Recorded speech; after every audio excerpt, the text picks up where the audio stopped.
Vamos voltar a analisar o julgamento que está em andamento na primeira turma do STF, que se iniciou ontem e será retomado ainda hoje às 9 horas da manhã em Brasília. Para conversar conosco agora, convidamos Wellington Arruda, advogado, criminalista e mestre em Direito e Justiça pelo Instituto Brasileiro de Ensino, Desenvolvimento e Pesquisa.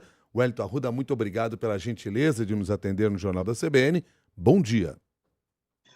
Bom dia, Milton. Bom dia, Cássia. E bom dia a todos aqueles que estão acompanhando a CBN. Bom dia. Ontem, ainda na abertura dos trabalhos no julgamento, o ministro relator Alexandre de Moraes, antes de ler a peça técnica do relatório, fez uma fala criticando o projeto de anistia. Não chegou a citar Donald Trump, mas falou de tentativas de interferências externas. E há quem diga que ele até teria dado um passo além da conta, quando teria até mostrado qual seria o seu voto mais à frente. Ou seja, não se ateve apenas à peça técnica. Eu queria ouvir a sua análise a partir deste ponto. Milton, o Supremo Tribunal Federal, ele, em regra, ele é um tribunal jurídico-político. É natural que o relator de um caso de tamanha envergadura como essa queira, de alguma maneira, passar alguma mensagem a todos aqueles que estão acompanhando. Este é um julgamento que tem sido acompanhado por todos nós brasileiros, mas também por toda a comunidade mundial. Nós temos situações semelhantes a essas que aconteceram no Brasil, que também ocorreram em outros países, como nos Estados Unidos, na situação do Capitólio, e em outras regiões da Europa. Há alguns estudiosos que estão, pelo menos do âmbito acadêmico, que estão acompanhando isso na Universidade de Salamanca, na Universidade PUC do Chile.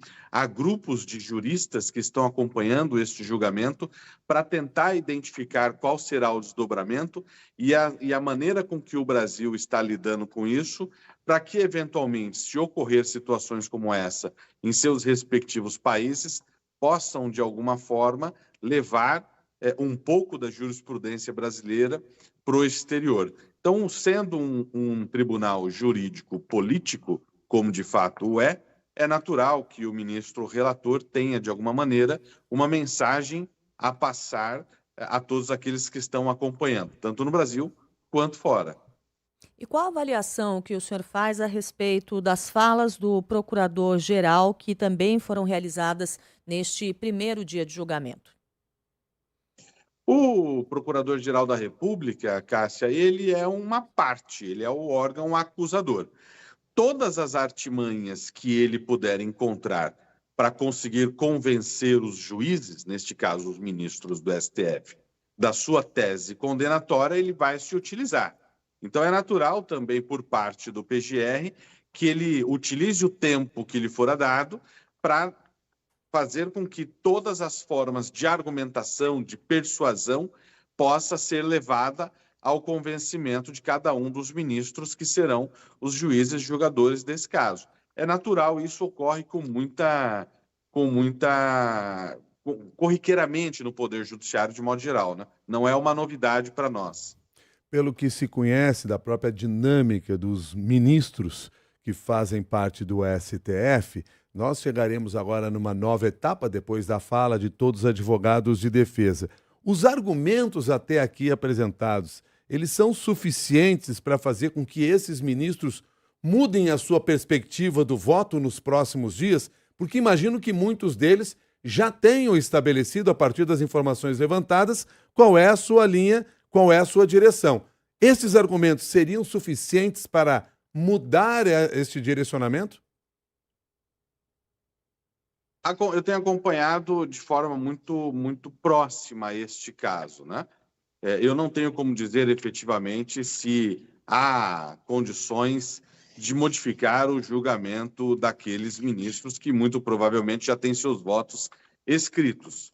Mas, ao que eu acompanhei do dia de ontem, em especial, Milton e Cássia, eu não consigo vislumbrar modificação nas dinâmicas daquilo que vai ser julgado. Eu quero crer que os ministros que já tiveram redigidos os seus votos não os modificarão em decorrência do que foi apresentado até agora. Nós hoje teremos continuação, teremos outras 4 partes de defesa que vão sustentar oralmente ali no seu prazo de 1 hora, e pode ser que, eventualmente, essas defesas tenham condições de apresentar argumentos que sejam capazes de modificar. O que nós encontramos, o que nós vimos até agora, com o máximo respeito que eu tenho e pelo profissionalismo que tem cada um dos advogados que ali sustentaram, e por conhecer a dinâmica do Supremo Tribunal Federal, não me parece ser suficiente para modificar os votos. Interessante você chamar a atenção para esse ponto, porque realmente, como leiga, né, ontem, ouvindo o julgamento, assistindo ali alguns trechos, a gente observou algumas defesas com umas falas muito diversionistas em relação ao que estava sendo apresentado ali. Então, agora há pouco, a Miriam Leitão, por exemplo, estava chamando a atenção para um dos advogados de defesa, falando da própria trajetória, falando que levaria cigarro na cadeia para o ex-presidente Jair Bolsonaro se fosse necessário, saindo completamente do tema da defesa. Nós tivemos também alguns advogados levando ali um tom de humor, fazendo piada, bajulando o ministro. Ou seja, a gente observou em muitos momentos o tema do julgamento completamente alheio às falas dos defensores, não? Cássia, o julgamento, esse é um julgamento muito tenso, né? É um julgamento difícil para a defesa, as defesas dos advogados, que, diga-se de passagem, são muito competentes, que estão ali, eles, com certeza, eles estão numa tensão muito grande. E, eventualmente, você acaba criando situações, vamos utilizar um termo mais popular, para quebrar o gelo e baixar um pouco essa tensão e tentar, de alguma maneira, entrar na parte técnica. E essa parte técnica, ela também já foi acostada nos autos por meio das alegações finais, que foram certamente observadas por cada um dos ministros quando da leitura do processo, de modo geral, para chegar aos seus votos.